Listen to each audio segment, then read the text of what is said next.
భారతదేశానికి వచ్చి ఆ ప్రశ్న అడుగుతున్న భారతీయులకి జవాబిచ్చాడు. అశోధోమ సత్యమయ, అయోమయంలో ఉన్నాను, సత్యం ఎక్కడ? యేసయ్య నేనే సత్యం అన్నాడు. తమసోమ జ్యోతిర్గమయ, అంధకారంలో ఉన్నాను, వెలుగెక్కడ? యేసయ్య నేనే వెలుగు అన్నాడు. మృత్యోర్మ అమృతాంగమయ, చావు భయంలో ఉన్నాను, అమృతం ఎవరిస్తారు? యేసయ్య అన్నాడు నేనే పునరుద్ధానాన్ని, నిత్య జీవాన్ని. యేసయ్య ఇచ్చిన సమాధానాన్ని పట్టుకొని భారతదేశానికి వచ్చాడు. యేసయ్య ఇచ్చిన అనుభవాన్ని పట్టుకొని భారతదేశానికి వచ్చాడు. భారతదేశానికి సువార్త బ్రిటిష్ వాళ్ళు తీసుకురాలా, భారతదేశానికి సువార్త అమెరికా వాళ్ళు తీసుకురాలా, భారతదేశానికి సువార్త ఐరోపా ఖండం నుంచి రాలా, భారతదేశానికి సువార్త ఆసియా ఖండం నుంచి థోమా తీసుకొచ్చితే వచ్చింది. భారతదేశానికి సువార్త వచ్చింది క్రీస్తు శకం 53 అక్టోబర్ నెలలో. ఇది పాశ్చాత్య మతం అని ఎవడన్నారో,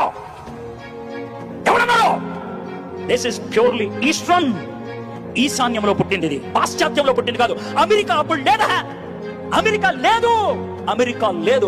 అమెరికాని కనుక్కుంది 14వ-15వ శతాబ్దంలో, భారతదేశానికి సువార్త వచ్చింది 1వ శతాబ్దంలో. మధ్యలో 1400 సంవత్సరాల గ్యాప్ ఉంది. బ్రిటిష్ కి మొట్టమొదటిసారిగా సువార్త వెళ్ళింది 130లో, భారతదేశానికి సువార్త వచ్చింది 53లో. భారతదేశానికి సువార్త వచ్చిన 80 ఏళ్ళకి బ్రిటన్ కి సువార్త వెళ్ళింది. దేవుడు భారతదేశాన్ని ప్రేమిస్తున్నాడు, నిన్ను ప్రేమిస్తున్నాడు, నన్ను ప్రేమిస్తున్నాడు. అందుకే తన శిష్యుని పంపించాడు భారతదేశానికి.